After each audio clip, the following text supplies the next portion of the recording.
Hello, welcome back to Pump with Purpose. This is Dr. Diana here, and I am here to talk about the next podcast episode.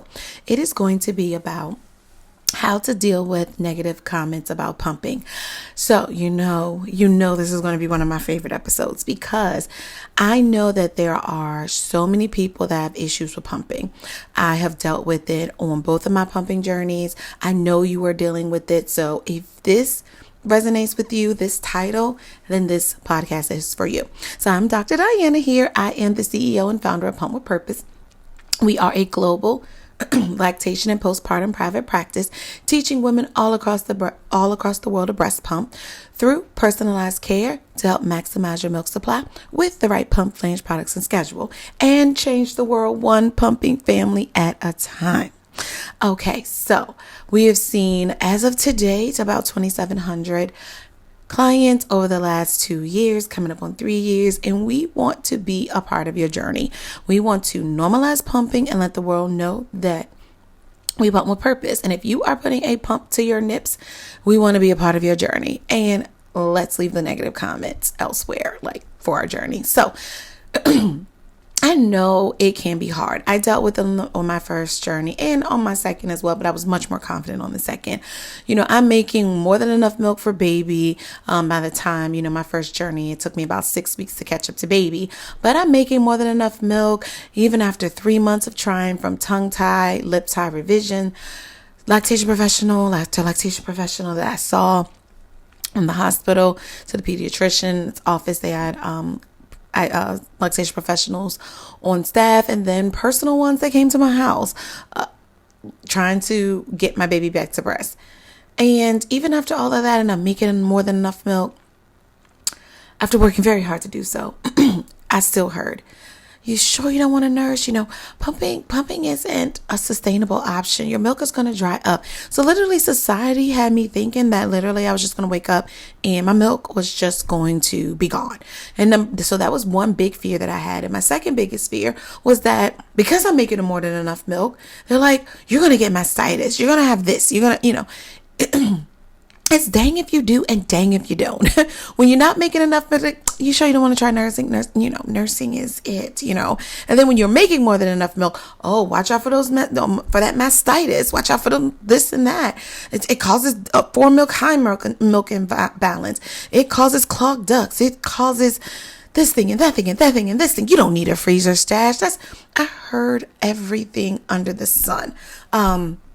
Moon, stars in the sky.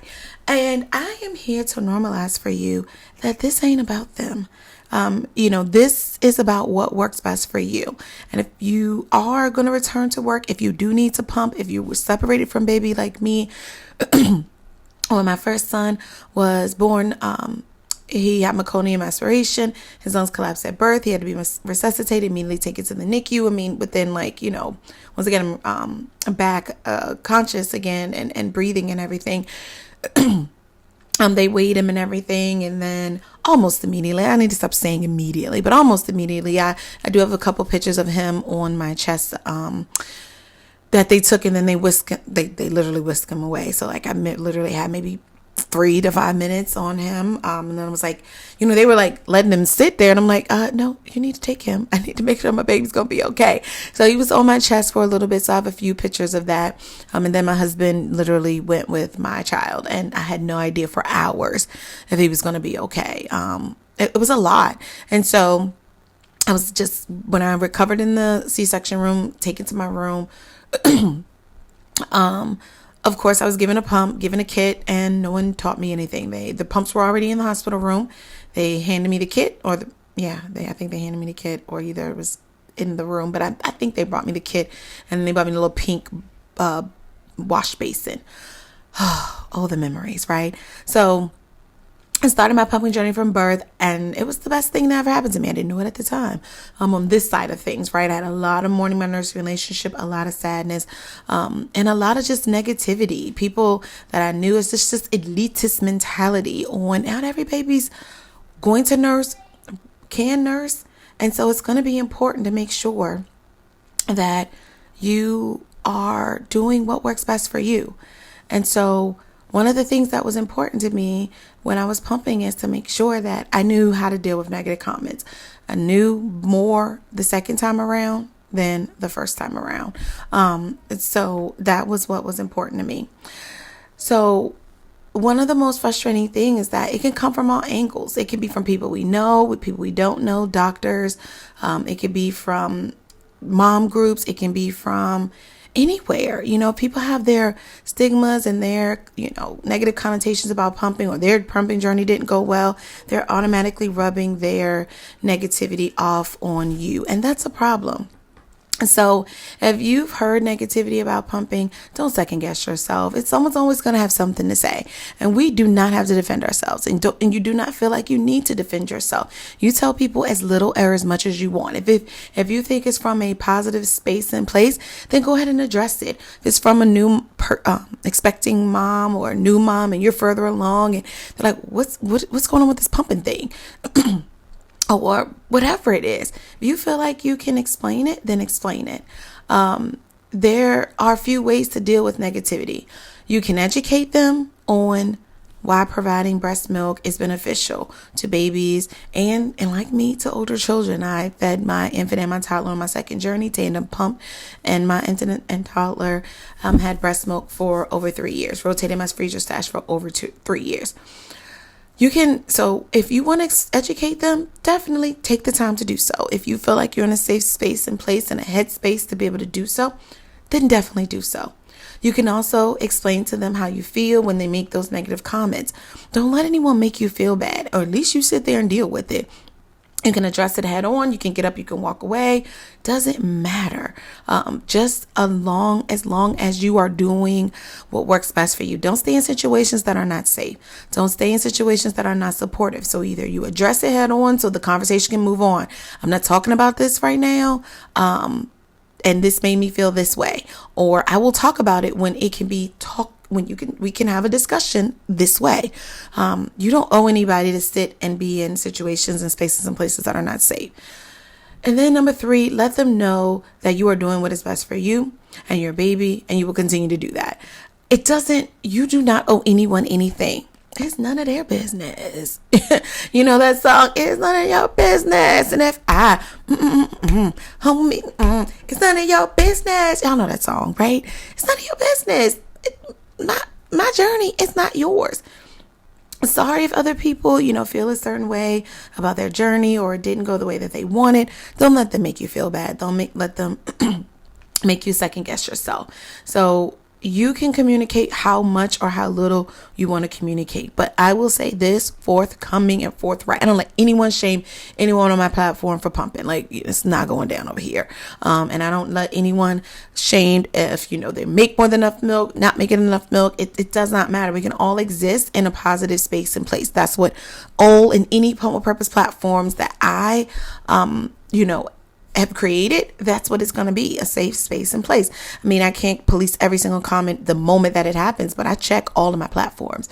On my team, we are all about making sure that you feel safe in a safe space and place. You will not be shamed for your infant feeding journey, no matter what that looks like. If that's nursing and pumping only, nursing, pumping, exclusive pumping only, and or formula feeding, or some combination of all, or any of, or all of them. You have a right to do what's best for you. You have to protect your peace at all costs. If that means that, hey, we will talk about this when this can be addressed in this manner to make me feel safe. I will distance myself from you in this situation if you are not safe. You should not surround yourself in groups, pages, platforms that don't make you feel like it is a safe space and place. Remember, this is your reminder today that you are doing an amazing job. You are doing what is best for you and your baby, and it does not matter what society thinks. It does not matter if they agree or they do not agree. You owe no one, or you don't owe anyone anything. Not a thing, especially about pumping. This is not up for debate. Not everybody's baby is able to nurse well. Not everybody's baby is latching well. And you may choose not to. You may choose not to. And if your baby doesn't go back to the breast like you planned, you have to mourn that relationship.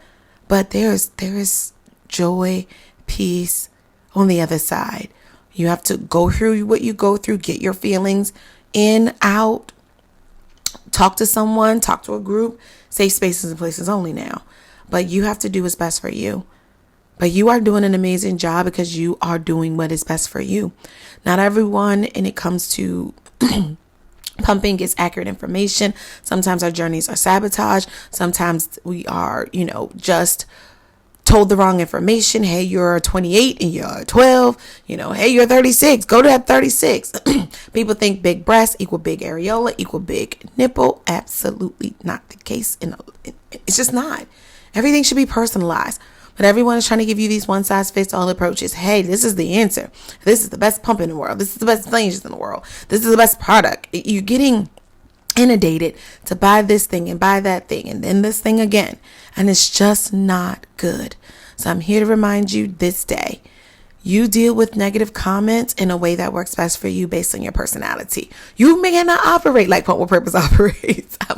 I'm my mother's child, and we don't play any games about what we want to do. No one is going to talk me out of it. I've always been headstrong, even as a little girl. I grew up with all boy cousins. In my age, my next girl cousin is much younger than me. So I'm used to sticking up for myself. I'm used to getting down with the get down. My little cousins, they didn't play any games, and I didn't play any games either. We had fun in our granny's yard. We enjoyed ourselves.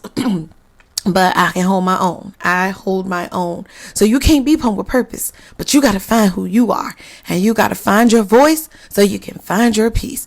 And whatever that voice is, take the deep breath and take the strong in.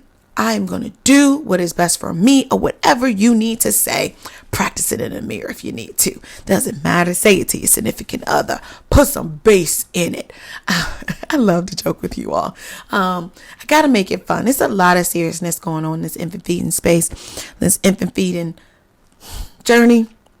And I need you to know that you are amazing. Regardless of where you are, how you feel about it, you are amazing as is. And don't you let anyone, and I do mean anyone, make you second guess yourself or doubt yourself. So I just wanted to get my piece out about this and how to deal with negative comments. If you want to talk with me about improving your pumping journey, about trying to make more than enough milk for your baby, trying to get off a formula, trying to find your routine, whatever it is, do not hesitate to reach out. We offer Premier Pumping Consults, where we offer different consult lengths. Best place to find us is Instagram. That's our largest platform. We there every day, all day, any day of the week. Send us a DM. Let us know you listen to our podcast. Let us know what pumps you own, what flanges you own. Let us know, and we'll be happy to provide a recommended consult link. Send us a contact us form on our website. We got a let's chat button on our website. Whatever it means for you, we are here in how you want to reach out to us. Let us know what you got going on with pumps and flanges, and we can provide you a recommended consult link so we can help you. Nothing makes you feel better than full of bottles. Let's get that motherhood confidence up. Let's make sure that you are doing what is best for you, but also you are happy. I use happy loosely, but that overall, you know that you have maximized your journey. You've got an expert quality care. You have someone that genuinely cares about you, that wants to be a part of your journey. And we are wanting, willing, and able to work with you to help you increase your milk supply with the right pump, flange, products, and schedule. So this is Dr. Diana here. I just addressed how to deal with negative comments about pumping. So I hope this episode was helpful, help you learn something from it, and we are here for you. So until next time with Pump with Purpose,